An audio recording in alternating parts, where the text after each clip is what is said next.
नमस्कार, मैं हूं मीनू सिंह और आप देख रहे हैं प्रदर्शन न्यूज। आइए नजर डालते हैं अब तक की खास खबरों। आगरा विकास प्राधिकरण की पहल पर इनक्रेडिबल ताज कंसर्ट के अंतर्गत आगरा डेवलपमेंट फाउंडेशन द्वारा नवरात्रि रास गरबा के द्वितीय संस्करण का 9 दिवसीय आयोजन 15 से 30 अक्टूबर ताज नगरी फेज 2 जोनल पार्क स्थित एम्फी थिएटर पर किया जा रहा है।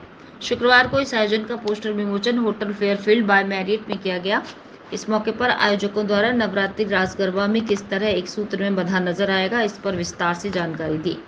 आगरा विकास प्राधिकरण की सचिव गरिमा सिंह ने कहा कि आगरा की सामाजिक व सांस्कृतिक विरासत के संरक्षण एवं संवर्धन के उद्देश्य के साथ नवरात्रि रास गरबा 9 दिवसीय आयोजित किया जा रहा है। इस आयोजन के लिए जोनल पार्क को खास रूप से सजाया जा रहा है। इस मौके पर आगरा डेवलपमेंट फाउंडेशन के अध्यक्ष पूरन डावर ने कहा कि 9 दिन 9 कॉलेज विशेष प्रस्तुति देंगे। साथ ही शहर की संस्कृति, सामाजिक और साहित्यिक संस्थाओं की सहभागिता के जरिए पूरे शहर को एक सूत्र में बांधने का कार्य ये आयोजन करने जा रहा है। अशोक ग्रुप के अध्यक्ष डॉक्टर रंजना बंसल ने कहा कि डांडिया और गरबा करते जोड़े आयोजन को भव्य बनाएंगे। इसके लिए पारंपरिक वेशभूषा में लहंगा और कुर्ता पजामा ड्रेस कोड रखा गया है। अफसा के अध्यक्ष डॉक्टर सुनील गुप्ता ने कहा कि गरबा का यह आयोजन सिर्फ नृत्य कला ही नहीं, हमें हमारी आध्यात्मिक विरासत से भी जोड़ता है। इस मौके पर मौजूद रहे एडीए के executive engineer Puran Kumar, Saint Andrews School के doctor Giridhar Sharma, Gayatri Public School Pradyuman Chaturvedi, Holy Public School के संजय तोमर, शिवालिक स्कूल पब्लिक के SS Yadav, All Saints School के त्रिलोक सिंह राणा, सचदेवा मिलेनियम स्कूल के RK Sachdeva, doctor MPS World School के principal doctor CV Jadli, Incredible India Foundation के संजय शर्मा, ब्रजेश शर्मा, अविनाश शर्मा आदि मुख्य रूप से उपस्थित रहे। ताज कंसर्ट की श्रृंखला में और ड्रेस में एक चीज बताना, इनक्रेडिबल ताज कंसर्ट की श्रृंखला में ये दूसरा संस्करण है नवरात्रि रास गरबा। पिछले वर्ष ये अष्टमी नवमी को 2 दिन किया गया था। इस वर्ष ये प्रयास किया जा रहा है कि पूरे 9 दिन लोग भक्तिमय वातावरण में हो, एक गरबा के वातावरण में हो। जिस तरह से गुजरात का गरबा के लिए नाम जाना जाता है, वो आने वाले समय में आगरा का भी ऐसा एक नाम जाना जाए, लोग उल्लास के इन क्षणों का आनंद ले सके। इसके लिए प्रयास किए गए हैं कि 9 दिन एक स्कूलों को जोड़ा गया है। स्कूल के बच्चे परफॉर्म करेंगे, बच्चे सीखेंगे गरबा, उनके पेरेंट्स, उनकी फैकल्टीज सारे उसमें इन्वॉल्व होंगे। उसके साथ साथ में सब सोशल क्लब्स को भी इनवाइट किया जा रहा है और लोग स्वयं रुचि लें। उसके लिए एक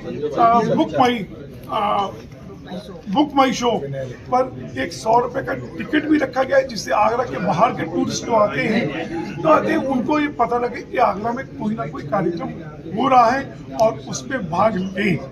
तो ये एक संयुक्त प्रयास है और लगता है कि जिस तरह से पिछले वर्ष हमको इसमें सफलता मिली थी, लोगों ने पार्टिसिपेट किया था, और इस बार ये जब 9 दिन का प्रयास रहेंगे, एक कहीं ना कहीं एक आने वाले समय में एक बड़े आगरा के सांस्कृतिक कार्यक्रमों में एक बड़ा रूप तो वो बच्चों के बगैर नहीं हो सकता और बच्चों को लाने का काम अफसा बहुत अच्छी तरह से करता है।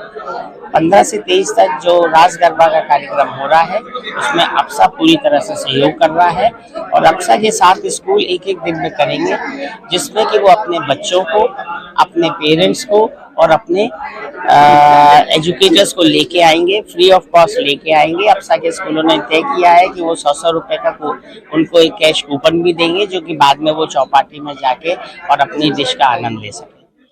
बहुत ज़रूरी है कि हम अपने बच्चों को भारतीय संस्कृति के अंदर क्या है, क्या संस्कृति है, उसको कैसे सहेजना है, इस सब के लिए इस तरह के कार्यक्रम बहुत ज़्यादा जरूरी है। और मुझे पूरी उम्मीद है कि इस तरह के कार्यक्रम आगरा में होते रहेंगे और जो एक सपना है कि एक एम्फी थिएटर में कुछ ना कुछ रोज होता रहे और पर्यटकों को इसका अंदाज रहे, ये भी मैं समझता हूँ पूरा होगा। बहुत बहुत शुभकामनाएं, बहुत बहुत आशीर्वाद। इस देश में सनातन संस्कृति को समृद्ध रूप से दिखाने के प्रयास के अंतर्गत आज एडीए और आगरा डेवलपमेंट फाउंडेशन ने एक बीड़ा उठाया है कि ये जो शारदीय नवरात्र है, जिसमें पूरा देश एक स्फूर्ति के साथ काम करता है, माँ देवी की स्तुति के साथ, उस स्तुति को स्कूल के बच्चों के साथ जोड़कर उनको प्रतिभाएं भी दिखाने का और साथ साथ संस्कृति को आगे बढ़ाने का काम जो एडीए और आगरा फाउंडेशन ने किया है, उसमें स्कूलों की तरफ से हम पूरा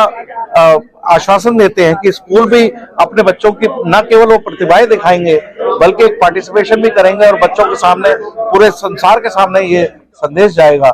एक ऐसा प्रयास है जो आने वाले समय में याद रखा जाएगा। एडीए और आगरा डेवलपमेंट फाउंडेशन का जो प्रयास है बहुत शुद्ध प्रयास है। और नटशेल में अगर बोला जाए तो जैसे गुजरात में गरबा की धूम होती है उसी अंदाज में नवरात्रि में यहाँ पर गरबा बनाए जाने का प्रयास किया जा रहा है। और जब स्कूली बच्चे शामिल हों, उनके पेरेंट्स और टीचर्स शामिल हों, तो ये पूरा शहर इस रंग में रंगने वाला है। और सबसे बड़ी बात यह है कि एंट्री भी उस दिन केवल कपल की होनी है, तो कोई भी ऐसा अनवांटेड एलिमेंट उसमें नहीं शामिल हो पाएगा। और जो पर्यटक आगरा आते हैं ऐतिहासिक इमारतें देखने के, वो भी इसमें शरीक होंगे। तो एक बहुत अच्छा संदेश विश्व भर में जाने वाला है, ऐसा मेरा विश्वास है। देश और दुनिया की तमाम छोटी बड़ी खबरों के साथ जुड़े रहने के लिए देखते रहिए द नेशन न्यूज।